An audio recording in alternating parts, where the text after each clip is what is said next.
Welcome to the Gregarious Mammal podcast. I am Chris Ward, or Christian Chiller, and as you can hear, I have a bit of a cold, but I thought we'd continue anyway. And this is my co-host, Kate Lawrence. Hello, listeners. Hello. Greetings from gloomy Berlin. Spring made a look in, said, no, I'm not quite ready. I went back to bed. And, Very Berlin.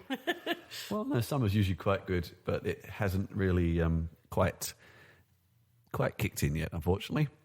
So we have a nice round episode for you today. We are going to talk about the future of work, or maybe the present of work and the future of work. Then we have an interview with Postman CEO. And then we're going to wrap up with skilled migrant visas. Nice and controversial topic to end on there. So let's get started. So the first article in our topic on kind of modern work and techniques of work is from you, Kate, from the Age newspaper, an Australian newspaper from Australia. This article was entitled, "The Great Hot Desking Experiment Has Failed." So maybe tell us more, Kate.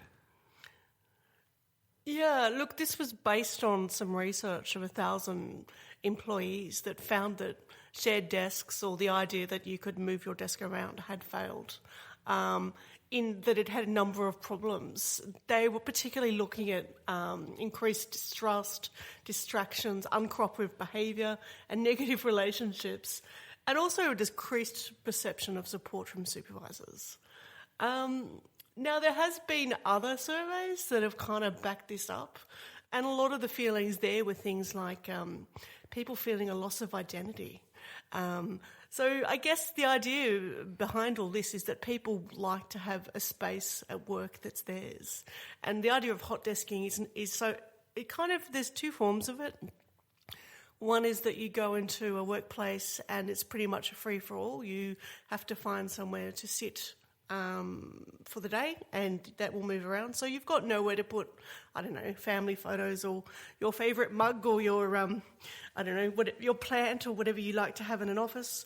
But the other idea of hot desking is a slightly different one, but the same kind of idea, I guess, where as well as that sort of mobile desk, you've also got workplaces or workspaces, I should say, depending on what your actual activity is. So maybe if you're wanting at the standing desk or somewhere else, or there's a spot if you're making phone calls or something like that. Probably closer to what a lot of us know who work in co-working spaces. It's probably closer to that. And I might add most co-working spaces, unless you're paying for your own, very own desk, you are in that situation of, you know, the free-for-all of the fight for the desk and where is considered the best place to sit. I think, for me, there's two things here. There's always this misnomer in hot desking that all desks are equal when they're not. There's miserable places to sit, and there's nice places to sit, and there's always rushes for the nice places. So if you happen to start a bit later or something, you kind of lose out, and it just turns into a bit of a schoolroom brawl. And secondly would be, the other kind of facet of modern work, talking about how we should be more ergonomic and things like that. Yeah. And everyone's different. Maybe you need a special chair. Maybe you don't want a chair. Maybe, as you were saying, and if you always have to change all that, changing workplace is actually not a workspace. Maybe also workplace is not a bad thing for you. No, not at all. But maybe you have certain requirements and stuff like that. I don't know. There's the factor of what we do of flexible working, but often these hot desks tend to be in very corporate workplaces where it's almost like you terminal into a server, you have what they call a thin client computer. Like it's almost kind of saying who you are, what you sit, what hardware you need is all a bit irrelevant. You're doing such a generic job, it doesn't matter where you go.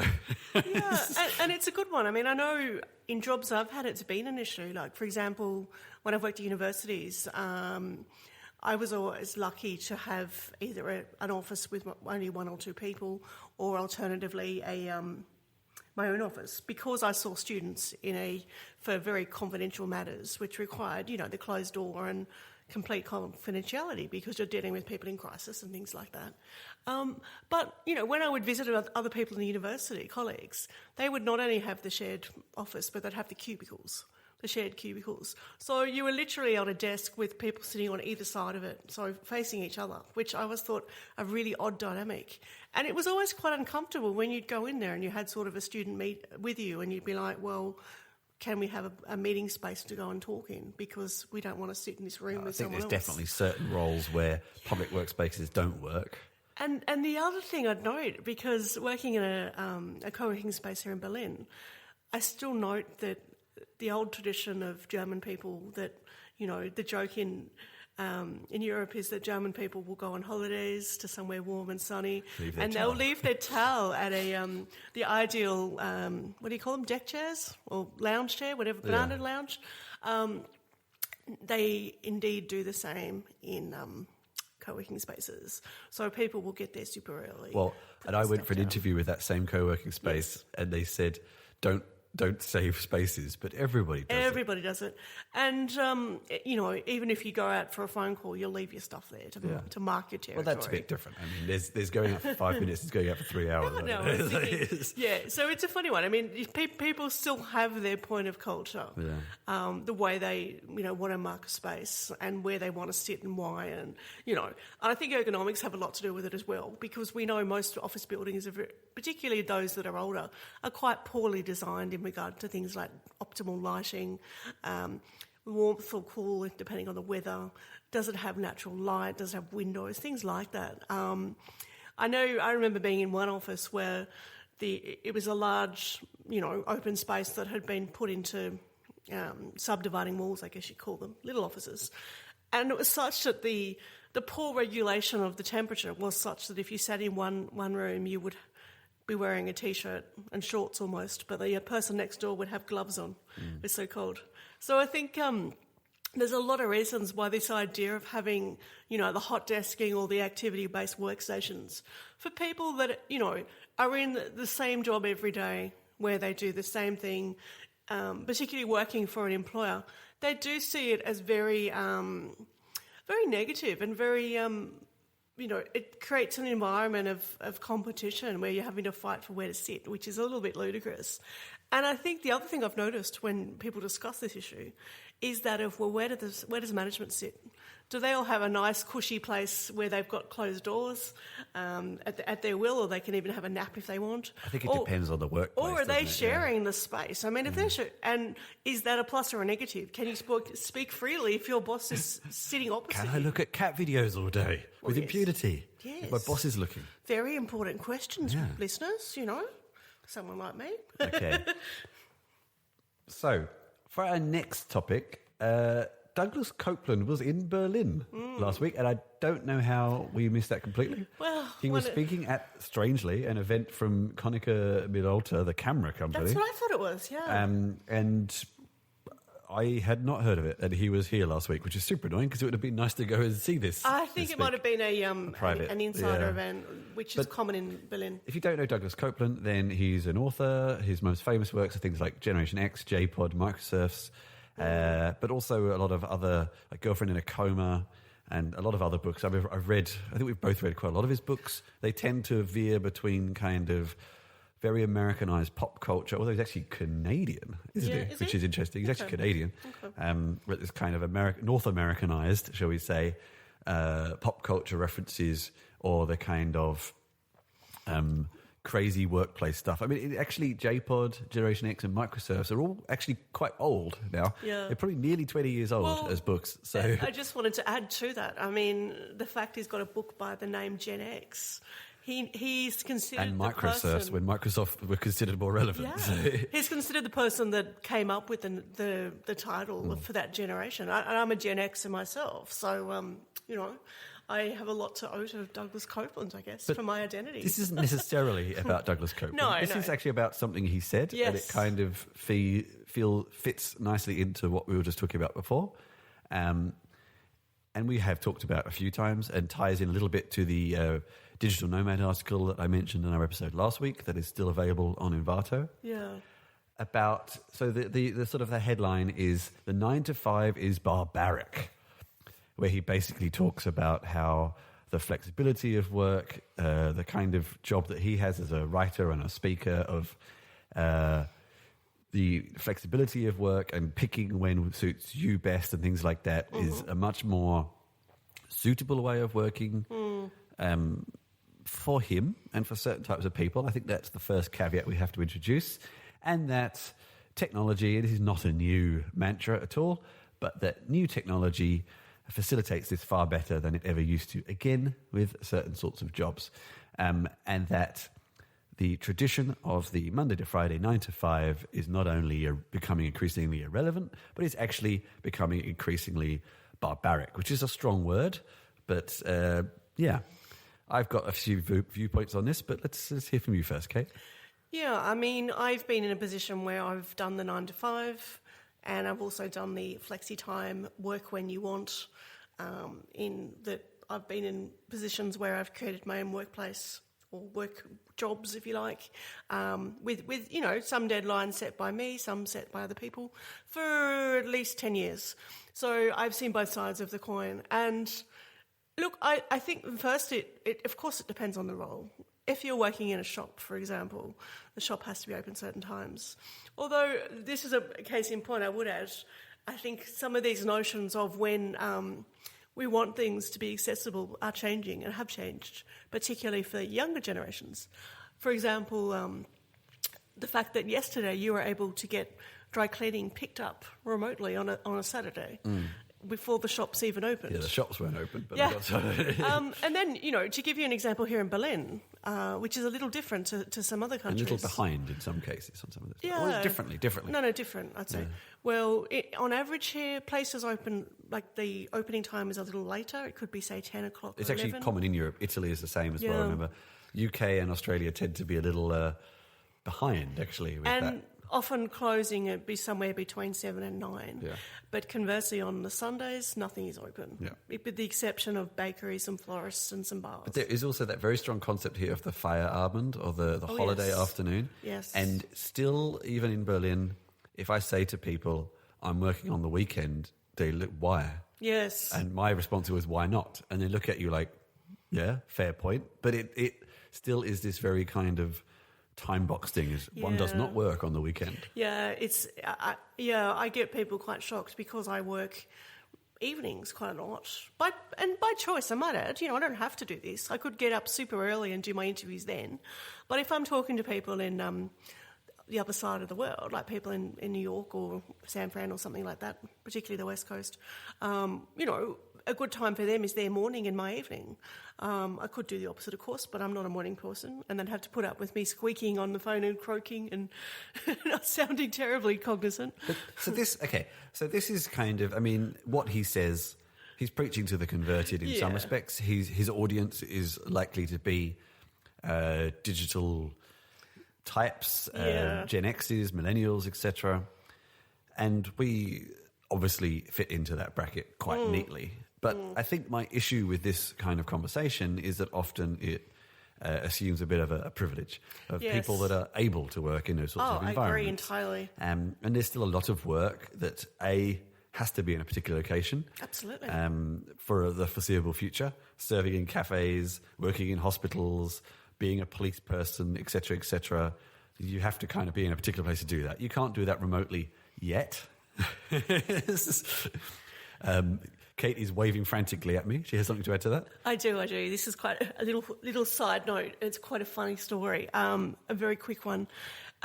We've spoken quite a bit before about the idea of digital health and remote health, the idea that you could talk to someone using telemedicine. Telemedicine is not new, but... No. Yeah. But what's happened is that you sort of general practitioners or your local doctors that have been trialling it, I think it was in America, I'll give us a link to the story, have discovered that people are using it and they're flashing and showing their willies to the doctors. Aren't they supposed to? Excuse me? Telemedicine, I mean... We're not talking about like people's penis health or something here. We're talking about like people with other health complaints, and they're getting on it, and all the kind of people that have been proposing this idea of the flexible remote workplace in the terms of the telehealth were saying that no one anticipated that this would happen.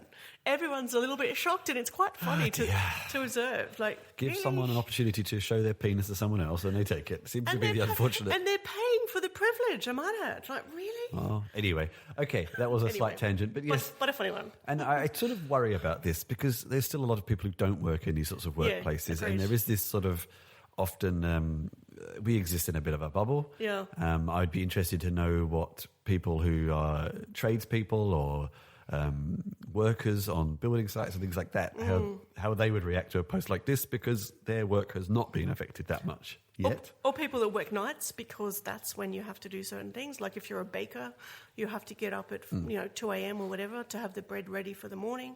Like there's not a lot of choice in that for those people. I think it's often my issue with these sorts of conversations. I personally agree with them wholeheartedly.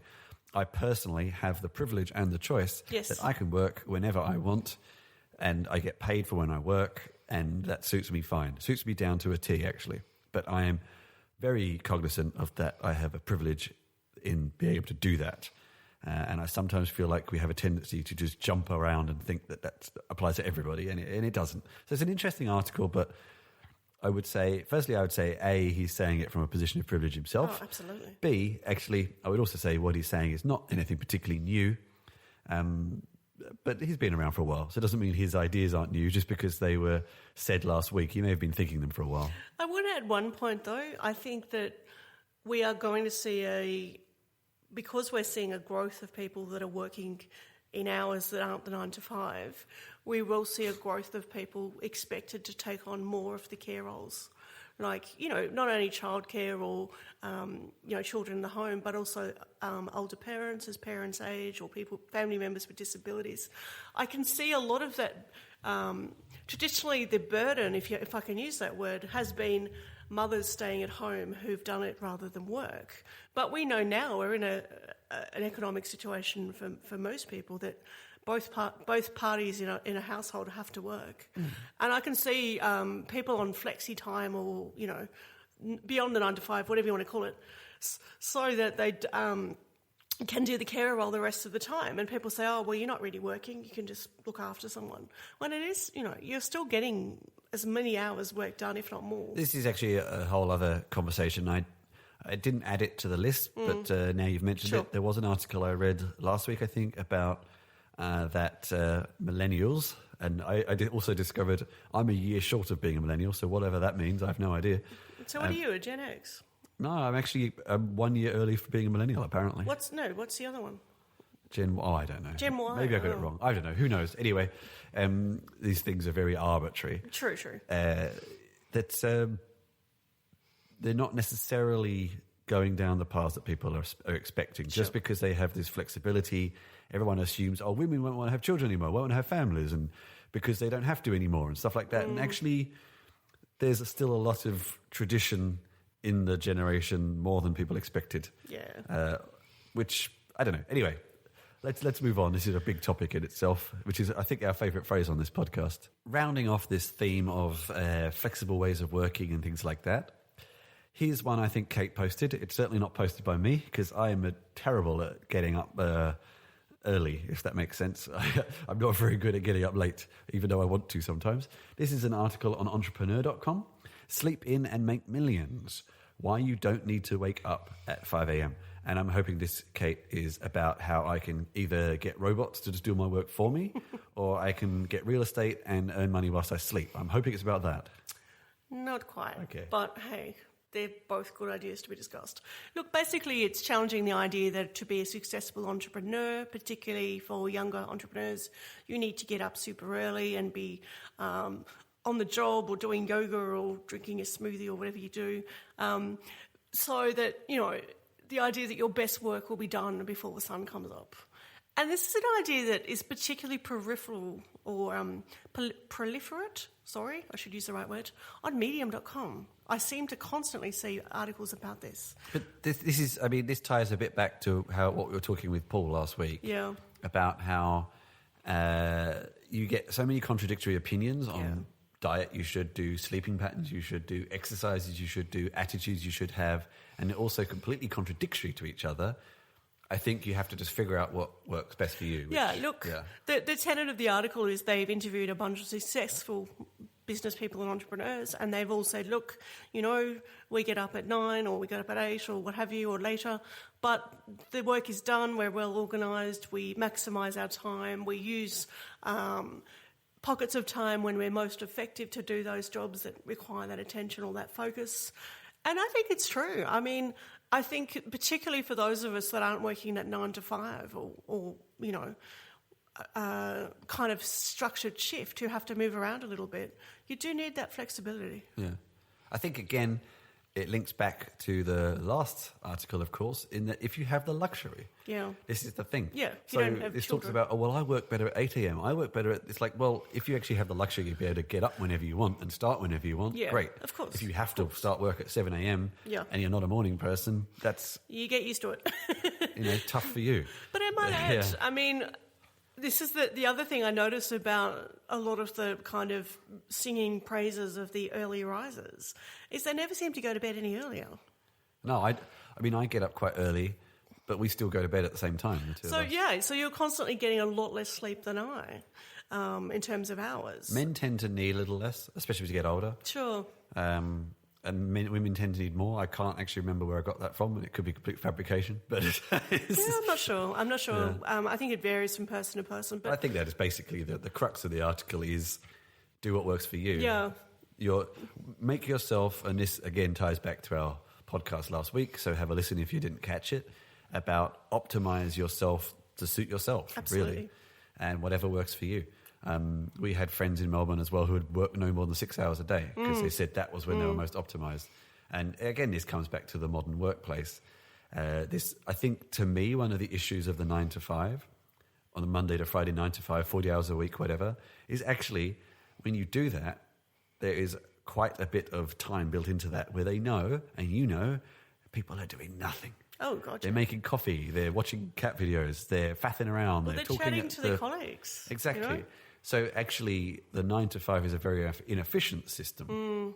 And I'm not saying it's wrong, but actually when you tend to be more flexible, you tend to be working more in the times when you're working, I suppose. Right. You know what I mean? I agree. Yeah, it's a more focused kind of way of doing things. I think if you measured the output from someone who worked, 9 to 5 and someone who worked 11 till 4 maybe, 11 till 3, you'd probably find a comparable workload. Yeah. So that was just a roundup of a few topics that caught our eye from the week that fit nicely into this sort of new world of working category. It's not a new topic, but of course just things came up coincidentally, and it seemed a good opportunity to discuss it.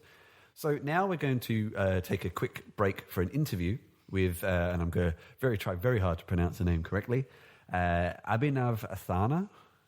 Abhinav Asthana, I'm not 100% sure, but anyway, the CEO of Postman. We will obviously talk in the interview about what Postman is, but if you're not familiar, Postman is basically a tool for developers, but also documentation people and testers to collaborate on creating APIs. It's quite a popular tool, and they are announcing some new features, and I actually use it myself through some of the work I do. So I was super excited to speak to one of the founders of the company and discover that, and it's always nice when you speak to people who work or started a company who you like, and they turn out to be really nice people. It always helps. so I enjoyed this interview. Have a listen, and we'll catch you after that with our second topic. I'm quite familiar with Postman because alongside my tech journalism work, I actually also do a lot of documentation work. So I work with 2 companies who use Postman already, actually. So that's awesome. And some of my questions will relate to some of that experience because I actually had a Twitter conversation with one of your VPs or your VP of product or something like that. I can't entirely remember. About some limitations. So yeah, happy to answer. No, that's very interesting, and always great to hear that somebody's actually used the product. Just makes my job. It's good. Yeah. So, but first, just for benefit of potential podcast audience, tell me who you are and what Postman is, and etc. Sure. So I'm Abhinav. I'm the founder and CEO of Postman. Postman is the complete tool chain for developers that helps them test, document, monitor, and publish APIs. In fact, you could do a lot of stuff with APIs. We have more than 3 million users, about 1.5 million monthly active users across the globe. And Postman is, I believe, the standard tool for testing and documenting APIs. Okay. And when did you start the company? So that's an interesting question for us. So the product went out the first time in 2012. So it was a side project that I created to solve my own frustrations with API development. And the company started in 2014 in Bangalore in India, when me and my co-founders Ankit and Abhijit got together to solve the bigger problem of API development workflows. Okay, and what did you start with?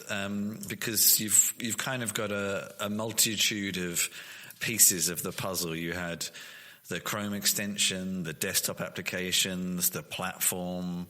So, kind of, where did you start? So we just started off with a REST client. So the first thing that we saw as a problem was having to deal with the command line. So Ankit and I were working on a project at Yahoo in 2009, and we used to use curl, and we'd send these API calls. Something would come back, and you had to parse those responses. It was a lot of pain. So we started off with a basic REST client that let you send requests in a beautiful way, and you would see the response in a beautiful way. And the second thing it had was it let you see the request that you had sent earlier, just like your browser history. Mm-hmm. So effectively, it started off as a REST API browser, and it picked off from there. Mm-hmm. And I mean, I kind of have your current press release and future products in front of me, but what sort of parts of the tool chain do you want to be in? Because even your documentation features are good. They're not fantastic right now. We can talk more about that, but they're good. They're good. So you've got a lot of the pieces in the product already. But what else would you like to add, or are you thinking of adding in the future? Sure, that's a really good question, and so I'll kind of give you the philosophy of why we decided to build all of these pieces, and they were not kind of like a disjointed decision. So we started off with this vision of a very smooth, streamlined API development workflow.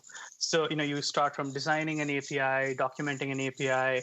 Now we have this mock servers feature, so you could create a mock server and decouple your development team.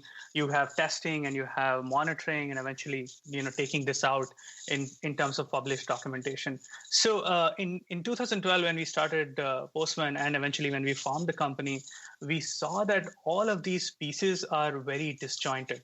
People are working in their silos. They're not sharing information as fast that they should be.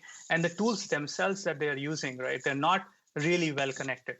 So this causes a lot of friction in the development process. Now, if you go from design to documentation, you have to go through a set of tools that you have to actually put together. And we saw a lot of companies kind of building this expertise in-house. But when you speak to thousands of developers, you see that this is being done thousands of times.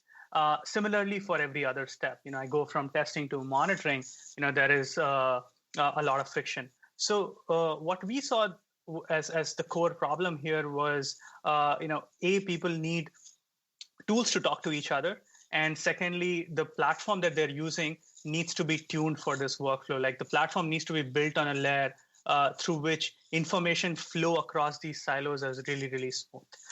So the first thing that we created was, in effect, the format called Postman Collections, on top of which this entire toolchain is built upon. And that helps kind of keep this cohesiveness in the platform. So whatever you're doing in Postman, for your development workflow, you would do it in a collection. So you would, group together your API calls, you would write some documentation, you would write these test calls. And because it's the same entity, they are shareable across the whole spectrum of your organization and even the entire API ecosystem. right? Now we have folks who are sharing collections externally and asking their third-party developers to use their APIs. So we knew the challenge that we were taking upon, that there are going to be tools who are going to be a little more specialized in certain disciplines, but we are going to fill the gap in. But the bigger value add that we add is essentially like this streamlining of the workflow, where once we eliminate this friction, that's where you get the most value add, right? So on top of collections, we built out the collaboration platform, and that's a real-time collaboration platform. I save something, everything gets updated instantly. And now what you're doing is, let's say if you're using Postman in a team where there are documentation writers and there are testing professionals, they're all kind of connected. Documentation is not a separate entity that each of them have to write. So so that's been the core philosophy. We have now tools for practically like the entire workflow. We are coming out with a lot of new things, and of course, we are kind of getting deeper and deeper into fleshing out more parts of those individual tools. So let's just for people who don't know Postman, let's just actually no. I'd like to come back to this in 1 second. Firstly, I'd like to ask the question.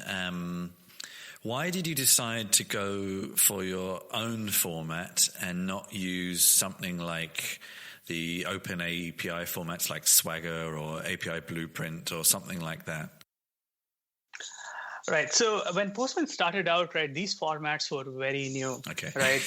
Postman, like we've been with we've been building API tools even before when most of these formats existed. Mm-hmm. And I'd say we had a larger vision for API development workflows than just, let's say, designing the API. Now, the hypothesis with these formats is that I'm going to do this work once. I'm going to write the spec, right, and everything else is going to magically fall in place, right? People are going to do these things. They're going to choose the right tools and they're going to choose the right practices. And this cycle we saw, kind of keeps happening. Kind of like every decade, every decade has their own format that they loved and liked, and then eventually it became too complex and discarded. So we're like, we're not going to focus on the format. The format is essentially more of an organizing principle for our tools. And we're going to support all these formats which are coming around. Like, for example, you could import Swagger into Postman, and with our Postman Pro integrations, you could export RAML and Swagger and API Blueprint. But Postman collections have a larger kind of effect on your workflow because, we have like the testing stuff, we have a whole bunch of other things that are just not there in these formats. And we'll try to kind of keep interoperability in, but for us to kind of execute on our vision, we need to have Postman collections as an abstraction for us and for the toolchain. So in sort of a potted summary, Postman currently has a combination of features, and I'm just sort of going through the various sections here. You have the monitoring service, which is it's not like an API management. It's more about monitoring what people are using, not about charging them for the use. There's other services for that. Is that something you might think of in the future, becoming more of an API management service as well? I don't think so yet. Mm-hmm. We have been focused from, on our toolchain from the developer standpoint. Yeah. And API management is typically like, what large enterprises kind of start off with. Yeah. So we see them as kind of like complementary tools. Okay. We already integrate with a bunch of them. And because, most of them have actually started adopting formats through which they can import stuff in. Now, our monitoring service addresses, let's say, the needs of, like a developer who wants to make sure that whatever is being done on, let's say, another API, it's like the APIs that I depend on, they are being monitored, right? That's just one example. Now, API management, covers a whole bunch of things. And for a different audience, we are focused on the developer. And then so triggered sort of the in and out of Postman, you have about a dozen integrations. As I look through them, a lot of them are about importing and exporting or backup and restoring, maybe to be more precise, collections into Dropbox and various Git-based services, and then triggers and things like that from monitors. Actually, also interestingly, because to be honest with you, I didn't even realize you can do this, but you do have an integration with Appimatic, however they pronounce themselves, for exporting, because I've actually been doing this step manually. You should use this integration. So now if the one positive outcome of this conversation is even just that would be amazing, because I've been doing it manually for reasons which maybe I'll come to in a second. And some various PagerDuty, HipChat, Slack, etc. for monitoring various problems maybe. Then you have the sort of team side of things with various access rights of what people can and can't do. So that where I've used this personally, we have a collection set up with a very small team. So we haven't used features massively.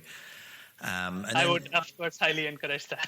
It's more just the team based around this API is not very big. And in the collection itself, which I guess to describe just to listeners or my readers, kind of how I've used Postman myself. So I have, as I say, we have a collection shared with a team. It's a fairly simple API with some fairly simple endpoints. There's a small amount of documentation describing what the endpoints do. The developers can add in the various methods and arguments and parameters that might be needed, but then we can test the responses, and then I can add some documentation. But things are kept in sync. So if they change an API, of course, I might still need to change some documentation based on what they've changed, but there's no pushing and pulling. It's all kind of in sync. And likewise, we can actually generate public or private documentation too. And all of the endpoints can be tested based on environments as well. So I guess what piece of that puzzle you're filling in with your new announcements is that currently the testing for developers but also for end users has had to be hooked up to something else, and now you're introducing a mock server where it's all integrated. So maybe let me know more about the new mock server feature. Yep, that's right. So mock servers, have been like something of a target for us for a while. And, we've been talking to developers and trying to find out, what their workflow is and, do they use mock servers? And what we found out was that everybody needs mock servers, but they just don't know, whether they would want to build it themselves, and people build like their own custom logic into mock servers. Like nobody was able to kind of get this agreement, at least, from the folks that we talked about. And as we were looking at the development workflow, like one thing we realized since Postman's kind of gone out, right, is that people were testing on real APIs or on dev environments. And if we could decouple, if we could create an entity, that entity being the mock server, we could essentially decouple all these entities and still kind of keep them in sync. And what I mean by that is you could simulate your backend. Right? You could say that, okay, this API is going to return this response, but it's not the real API. And your front-end developers can build an entire application of that fake API. Your back-end developers can start using that as reference for building the actual back-end server. Your documentation writers could essentially use that and try things out. So it just makes things a lot more interactive and kind of decouples and parallelizes all of these development activities. Earlier, what was happening was that you would have to have a real API or something that you set up kind of on your own and try to work with it. Now we've kind of made this super smooth. Now you could create a mock server backed off a collection, and because of the real-time nature of the whole service, the moment you update that collection, the mock server also gets updated. And that makes the maintenance of the mock server itself very easy. Also, the mock server development is now within Postman. So wherever you are actually using the API for documenting, testing, monitoring or whatever activity that you're doing, the mock server is kind of also there. And that we are very, very excited about this feature for that reason. That mock server, kind of coming back to the original point that that we discussed, that how do you kind of keep all of this activity together? Now, with the mock server feature out in Postman, you could do that and be in sync with the whole nature of the platform. Cool. So, are you also contemplating any future features for then taking the whole kind of API development stage to production? Any kind of, I guess you could use some of the existing integrations you have, but anything else you're thinking of adding in to make that even easier? Somehow, I don't know, implementing it live? That's an interesting area for sure, right? Now that's where the way we see it is that Postman's entire tool chain kind of complements that piece, right? So this is the piece that you're writing in the entire tool chain that you have. You're using your text editor, you're using Docker, you're using your cloud provider, and you're kind of putting together that entire API. And we have hooks into that flow, like the documentation hook and a bunch of these other hooks. We are seeing requests from our users kind of on a day-to-day basis to let Postman help them in that process. The collections format that we have developed, we have refined that over the years. There are tighter types for each of those parameters that you can describe in a collection. You could use them in a way using the converter, for example, to convert it to Swagger and maybe generate, front-end code and server-side code. So we are looking at these use cases, but we kind of want to, put out something when we definitely, have a real value add, right? Where it would seem like, this definitely increases the value that I get by an order of magnitude. So I'd say, we are closely watching, how developers would be using Postman in conjunction with all the other tools that they're using for writing code. Essentially, that's the piece. And I don't think anybody else has a good solution just yet, because whatever solutions have come up, they force developers to think in a certain way, while we want Postman to kind of be complementary to their thinking process. So yeah, we'll keep an eye on it. Yeah, cool. Because the area where I was having this Twitter conversation with one of your staff, I can't actually remember who, because I focus more on the documentation side, and documenting in Postman at the moment is not fantastic. It's okay. I found myself sort of exporting the file into Atom or something and then exporting it back a bit so I could have access to more tooling that I was used to, but it's not really where it's aimed at. I'm just being picky. But the thing we were interested in trying, so one of the companies that I am using Postman with reasonably accurately, we actually have, I think, 3 or 4 different APIs on different URLs. And that's one thing we found slightly harder with the current toolchain to represent. So when we publish the documentation at the moment, you end up with a very nice portal, but it's kind of limited to one API URL at the moment. And you end up with kind of three sets of documentation, basically.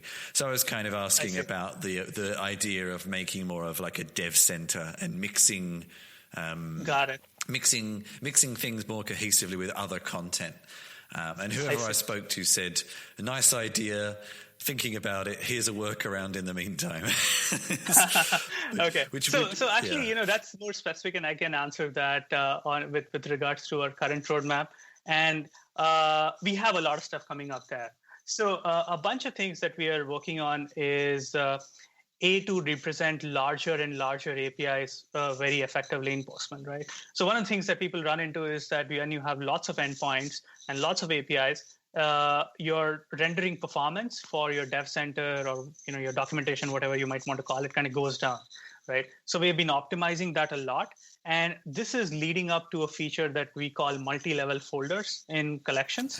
So you could have an arbitrary nesting for your APIs, and that way you could just go as deep as you want and create whatever structure that you want for your API. And that's pretty much like our top feature request right now. We are making changes across the entire product line to support this. I'd say half of the team right now at Postman is dedicated for this feature. Okay. Related to this, especially on documentation, we'll be releasing 2 new features. Hopefully, by the first week of May, if not sooner. You would get the ability to create examples in Postman. Yep. Yeah, so you could just start off in Postman. That actually is related to our mock server feature too. You could start a Postman, create a collection. You don't need an API. Write your request and write an example, and we'd generate both documentation and mock servers for you. And the third feature request we get a lot is parameter descriptions. So right now you have to take the parameters out that you use regularly, put them in Markdown. We have a prototype out that we'll be releasing pretty soon in our Canary builds that will let you just add descriptions to whichever field you have in your API request, and we'll generate beautiful documentation for you automatically. So lots of stuff coming out. Of course, outside of the context of the podcast, I love to, talk to you. And, we take feedback very, very seriously at Postman. And, the community has been driving in a lot of ways what we build. So I'd love to hear from you in more detail too, what specifically we can. Actually, because at a previous company, I used one of your sort of competitors, crossing over in some places. Okay. And they're a lot more expensive for one. And we didn't necessarily felt like we got our value for that. They also weren't terribly receptive to feedback. Which is a positive to you. But one of the things they did offer was this ability to... So actually, here's an interesting sort of conversation around what you just said. They did offer that ability to generate kind of like you have with the documentation at the moment of the ability to live... For users to live test and see what endpoints do, but also generate code snippets. But one of the interesting problems we had, which you may hit yourselves, but it's such a hard one to solve because you've no idea how it's going to be handled, was that this company had the API, but they also had SDKs. So just generating standard JavaScript code snippets wasn't enough because that wasn't how we actually wanted people to do it. We wanted people to use the SDKs. But, for a company like yourselves, how on earth you would second guess all that kind of stuff is almost impossible, I think. I'd like to answer that because this is something that we have been thinking about a lot. I'm not sure if you've tried the code feature in Postman that generates those snippets in about 20 plus languages. Within Postman, Yep, right. So what we're working on for the long term for Postman is modularizing a lot of our code base so you could include plugins. And the way we see Postman is it's, at some points, let me dial back a little bit. The reason documentation doesn't work completely is because, you want to try out things while you are focused on your use case, right? You want to generate your code, you want to try out your use case, and documentation pages are an aid to it. They are not like the end goal for someone, right? So the way we see it is that you're going to go to our documentation feature, you're going to click the Run in Postman button, get the collection in, you're going to customize the request and generate your use case. And at that point, we want to allow developers to write their own plugins, which would be a translation layer from a collection to a request code. And that would be part of the Postman app. So this way we kind of decouple all of these concerns, and you would be able to write your own translation layer for your own SDK. It's a hard problem, as you said. It's a pretty hard problem because it requires a lot of refactoring at our end.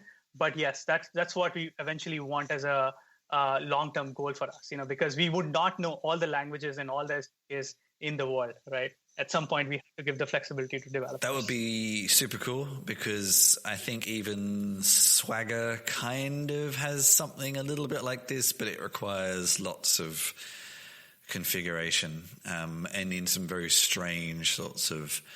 I can't remember. I did look at it and it seemed unnecessarily complicated, and then I kind of gave up on it. But so it's not something that exists widely. So that would be a super cool idea. I want to ask you one slightly random, probably completely unrelated question, but it just interests me. So I just double checked and I got the proof. If you have any kind of knowledge on this at all, you maybe you don't. It depends if you were involved in it at all. But your desktop applications, I can see, are built with Electron.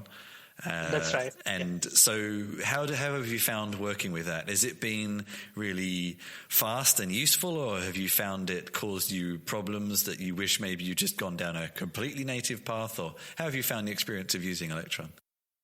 So we have been pretty happy with using Electron. I think that allows us to provide an experience to all developers in the world, right? Effectively across all operating systems, and that goal is kind of worth it. That you, if not, a triple size team for each platform, you have to, you have to have a larger team for putting out native apps. And the bigger problem actually is not, like the larger team. It's just so many moving parts, and you have to have, stuff tested across each of these things differently. Like, how do you test for behavior, right? So what we have been doing at our end is effectively modularizing at each layer, right? So a couple of things that are not so publicly visible is that the runtime on which Postman is based, the way we run collections, the way we the collection format itself, the way we manage collections in the Postman in the Postman app is open sourced, and that's built on Node.js. And we use the same libraries across our apps. The Chrome app that we have had out for a few years uses the same thing, and the same stuff we have been putting on the server side. So you get this parity across behavior that is impossible, I would say, to achieve with any other framework, other than sheer force of will that we're going to make it consistent. So of course, the concerns that are voiced out about Electron are performance and memory usage. But my long-term, hunches, and I think the bet for the Postman team is that there are so many of these applications that are being built on Electron, and there's just so much focus on the whole platform that it's going to evolve much more quickly than any other framework. And I believe the platform lock-in that you would get if you decide to do one native app, it's just not worth it, right? I've been using all of these three desktops for the past 2 decades, and it just sucks sometimes to not have the same application right across all three platforms. Yep. So and we've been pretty happy with Electron. Personally, actually, I think one of the most interesting things about Electron is it opens up a whole new world of applications to Linux, especially. And some people might complain, well, they're not real applications, but still.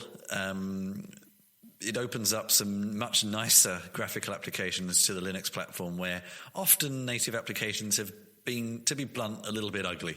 It's kind of nice. No, I'm completely for that idea. The web has been that's where you've seen the most innovation in the user experience and the user interface, right? And Linux apps finally have they have that interface now.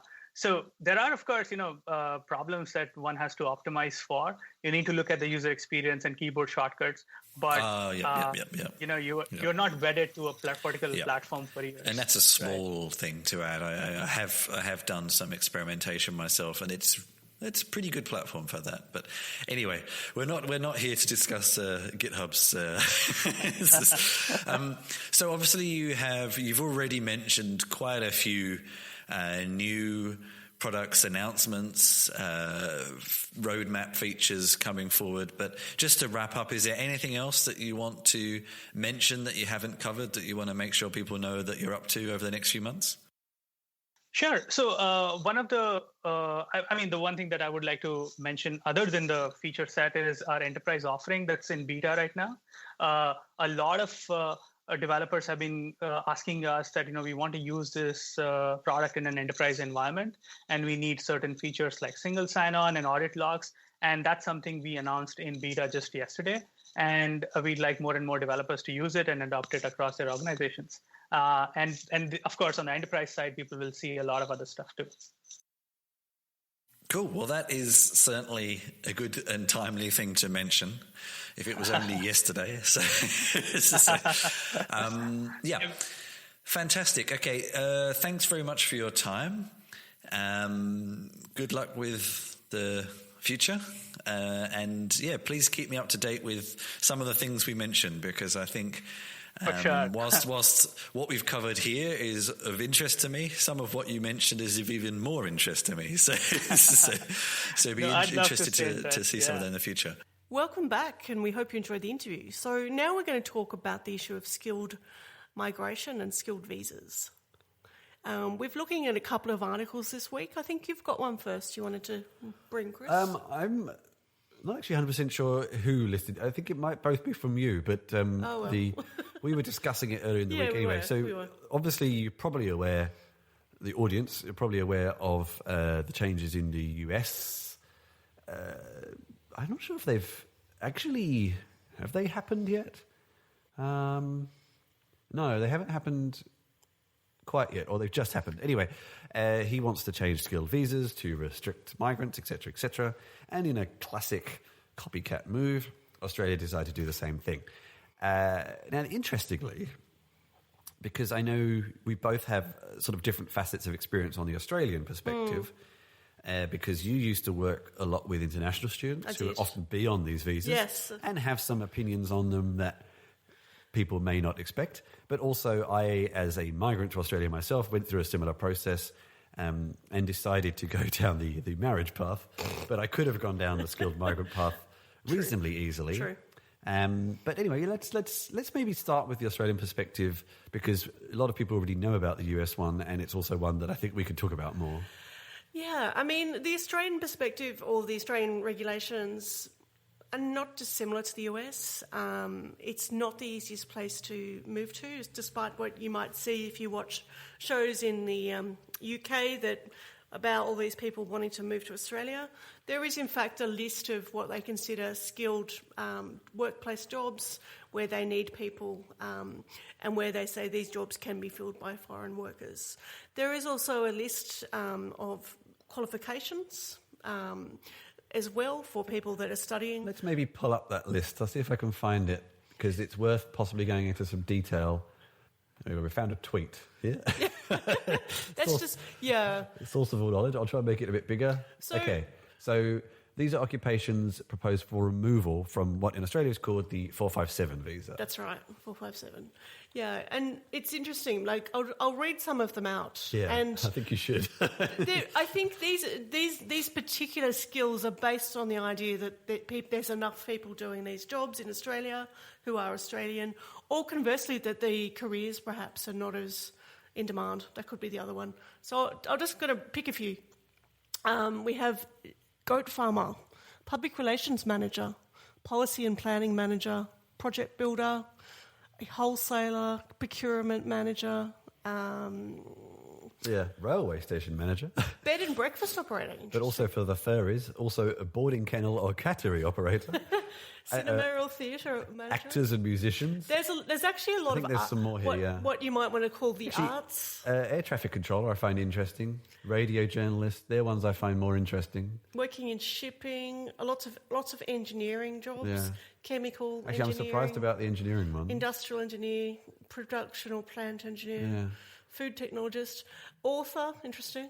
So there's a lot more scientists than I was expecting. Teachers. Yeah. Historian. Interesting teachers. Where's the teacher one? Drama teacher. A web developer.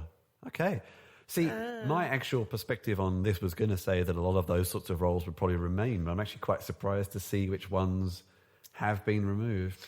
And what I think what this will come down to, very much, depending on people's jobs, is how they can define themselves into what role, based on their it's got to be firstly based on your previous work history and your qualifications. And these are all skills where presumably you need a qualification and you need a work history. So they're not just saying, oh, I'm going to move to Australia and become an author.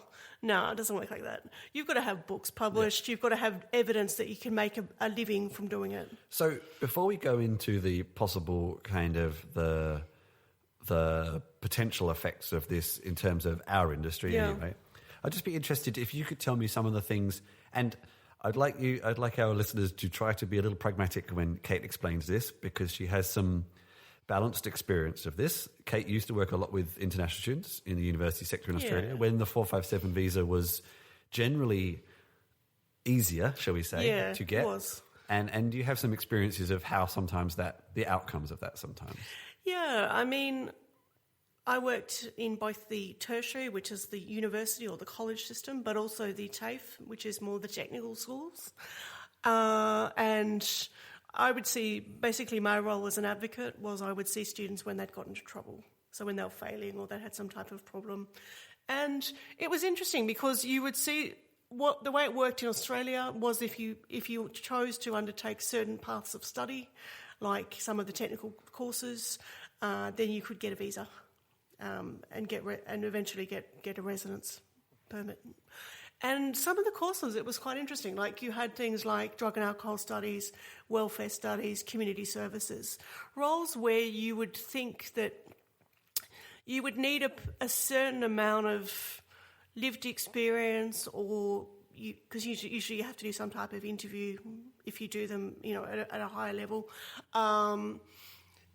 Certain values, perhaps, shall we say, in regard to things like feminism and women's rights and discrimination of people based on sexual diversity, things like that. And what would actually happen, and it's an unfortunate one, is I would be called to mediate between some of the students because they would have very different cultural views. Like the situation of an international student calling another student a Nazi. Or because they were German. World leaders are doing that right now. So yeah, because the student was Polish, from memory. It's a bit weird.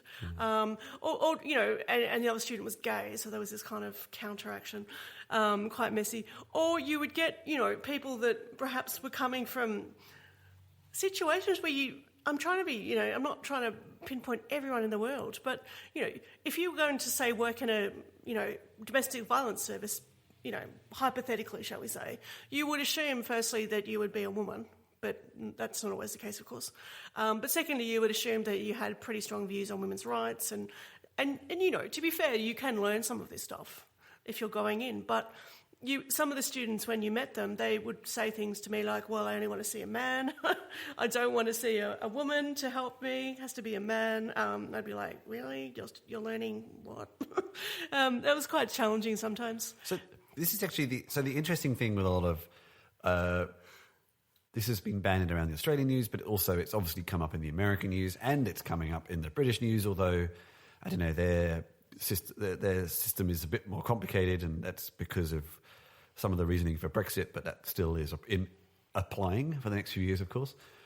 About bringing back Australian values, making Australia great again, and the same for America, bringing back American values. And the irony of both of these countries is they're both immigrant nations, of course. I know. But that's a whole other topic. That's our catchphrase, I think. But so it's interesting because often this is the thing said, is that we want to make Australian values stronger, and et cetera, et cetera. And in parallel with this, I think they're overhauling the citizenship test, which I took, actually. And contrary to popular opinion from most Australians, ironically, that it's all about cricket, actually, I found some of the questions to be quite reasonable and quite progressive. They were about values. They were about women's rights. They were about equal rights. They were about what is a democracy and things like that. So actually, in my mind, I don't know what they want to change, but in my mind, the test I took 3-4 years ago was actually already pretty strong on values, to be perfectly honest with you. Good. In some respects, in what I would consider in a good way. Sure. But the interesting thing is, of course, that if you come from a Western-style democracy, it's easy. I got 100% in 5 minutes. If you don't come from that background, then you will struggle with some of the questions a little more. And I guess this is the point that they want to make. But as you said already, it doesn't mean those concepts can't be learnt. Just because you come from a country that doesn't have equal rights doesn't mean you don't agree with them. You know? Look, we know that sometimes seeing things in the practice is how you learn, you know. Yeah. When you see it at work and you see women that are in roles, you know, teaching and educating and doing all kinds of positive things, people go, oh, you know. And I think one of the funniest stories I had was in regard to, I just thought of it when we mentioned the visas. The university I worked at had a rural college where they did things like farming and horticulture. Goat farming. I don't know if there's goat farming. I saw deer farming. I don't think I've ever seen any deer in Australia. Maybe there's deer. I did have a student that had an llama farm. Not sure if that counts.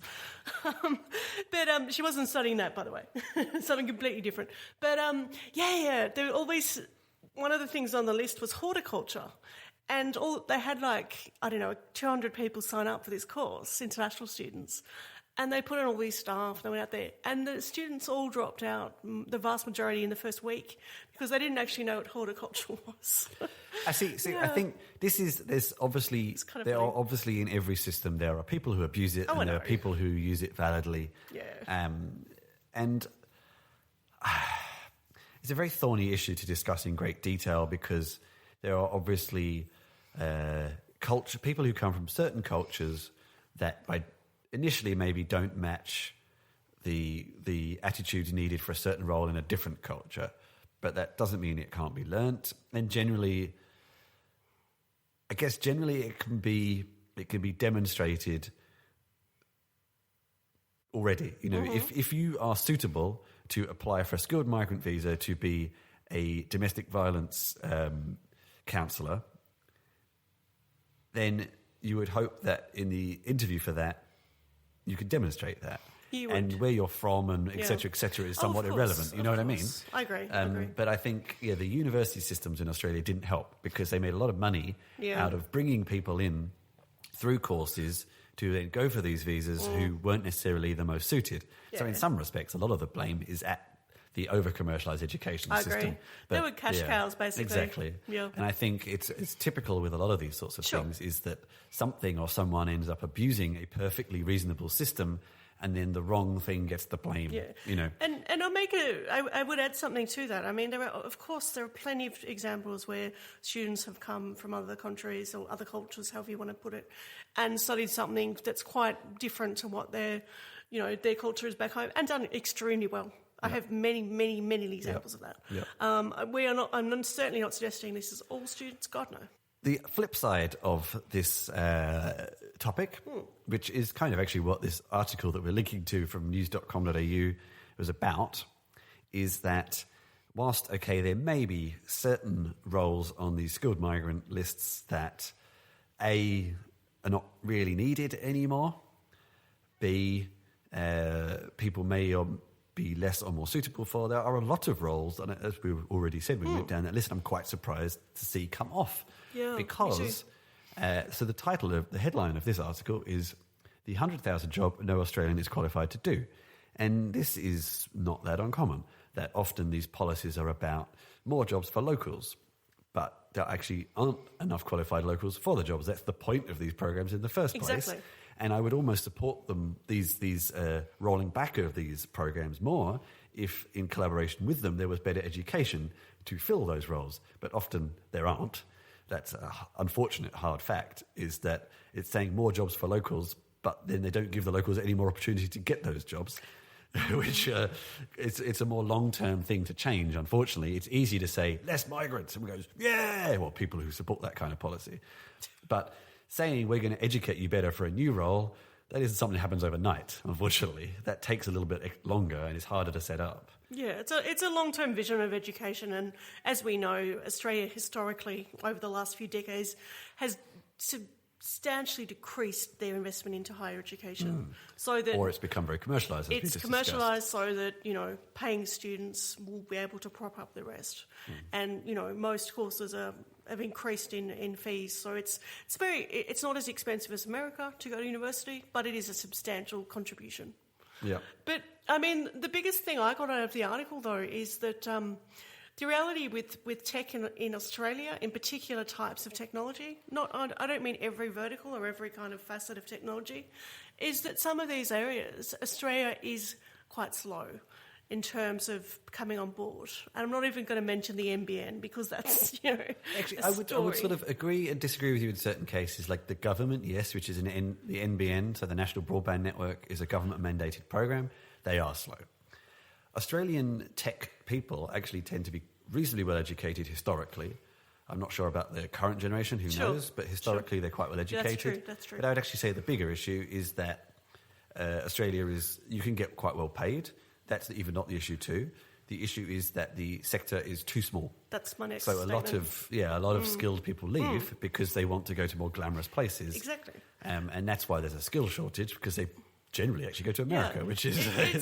It's not that people are not skilled. There's more that there's not enough of them. Like if you were to look at IoT, for example, you've got sort of IoT across a lot of industries in Australia, from healthcare to, industrial to building to mining, what have you. But, for it to go beyond that and get into sort of new areas, you need a lot more people. And what the article is concentrating on is firstly looking at the senior management kind of area. People that are doing, the upper echelon of the jobs, the senior engineers, the senior developers, the senior growth marketing kind of people. And they're saying, look, we can't fill these jobs with Australians because these are roles for people that have been in the industry, not 5 years or, 10 years, but sometimes 20 years or more. These are people that have, and the other thing it does say is that a lot of these kind of experience, you learn on the job, you can't learn at university. Yeah, it's actually very true. And this is a topic for a future, it really should be our catchphrase, is talking... Maybe we could have that as is it a subtitle? Is that the right word for a radio podcast? Talking about the merits of boot camps and things like that. How much do they actually really teach people? But anyway, so that's kind of our discussions for the episode. Let's round up with talking about what we've been up to in the past week, what we're up to over the next week. So, Cate, anything in particular you want to talk about that you have written over the past week? I've done a bit of smart city stuff, talking about smart city applications, particularly looking at some of the challenges of smart cities and some of the downfalls. And I've looked at sort of the funding issues of who funds smart cities, whether it's government or university trials and things like that. I've also looked at the situation in Moscow, where over there they're using connected lights, like traffic lights and lighting, as a means of increasing their revenue from fines for fairly minor traffic infringements. So that becoming a big money spinner, and a lot of dissonance about that. I'm actually away next week. I am very jealous. I'm going to Madrid to the Cate Location Conference. Hopefully you can interview a few people and I am, report back and next week. I'll be able to tell you all about it, because I don't know that much yet, but it's got some super interesting topics, and I'm really looking forward to the opportunity to learn more. I'm also in the process at the moment of interviewing a slew of VCs about how they're putting their money into IoT and what they're focusing on, and I'll bring back some of those conversations via us so we can talk about that. And the other thing that's raised its head, a couple of things that have raised their heads this week, if you like. One is the issue of names in jobs, which kind of relates to our theme this week of jobs, and the issue of should developers or people in tech be called engineers. We actually have a speaker talking about this very issue next week. Next week? Hopefully. We haven't quite solidified it, but hopefully. Yeah. So likewise for me, I can't actually remember if I talked about these articles last week or not, so you can just hear them again. My article for CodeShip on Docker for Windows, Linux and Mac, a bit of a roundup of getting started on all those platforms, and real-time optical character recognition for mobile apps with the RTR SDK. But for a lot of last week, I was working on lots of articles, but I don't think so many got published, but I have a lot in progress. Yeah. And I am speaking at Quo Vadis, part of Berlin Games Week next week, about how technology and board games go hand in hand, and the future of that, which I'm looking forward to. I've done the talk before in a short form. I'm doing it a bit longer this time. So we're both quite busy at various events next week. We have made a few small changes to the website. It's a bit work in progress. One of the big ones, even though you may not notice, because a lot of them are a little older right now, we have finally merged in a lot of Cate's old blogs from when she ran a cooking blog and her personal blog posts from sort of 2016 back. And you'll start seeing Cate more on the website as opposed to just me. That's kind of the shift of change of things. It's coming. Yep. But in the meantime, you can listen to previous episodes of the podcast on gregariousmammal.com/podcast. If you like what we do, including merchandise or donations, you can go to /support. And you could follow me on @ChrisChinch on Twitter. And I will talk to you next week. Any closing words from you, Cate?